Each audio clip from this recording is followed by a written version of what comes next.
basta talaga mabata. Ino mo! Okay ka! Tayo dyan, tol.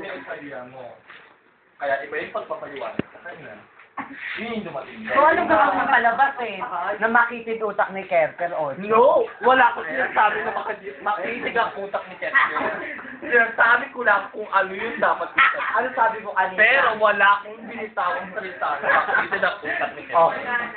Ano ibig sabihin ng salitang yung pinagsabihan mo na ito, ganito yung pagkakain. Parang sinabi, Ito lang yung to. Ayan ang joke ha.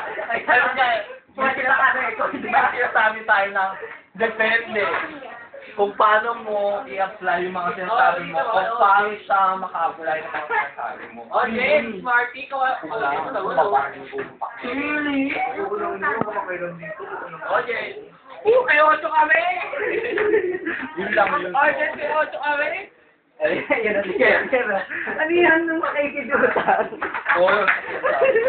Tutitoy mo pa. Ay, naku, okay ka, Marty.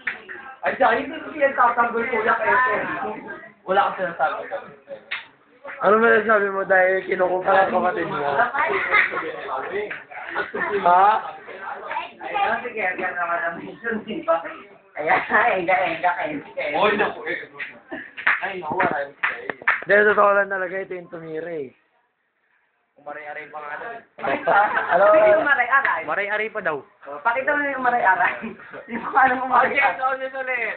May 8 kami!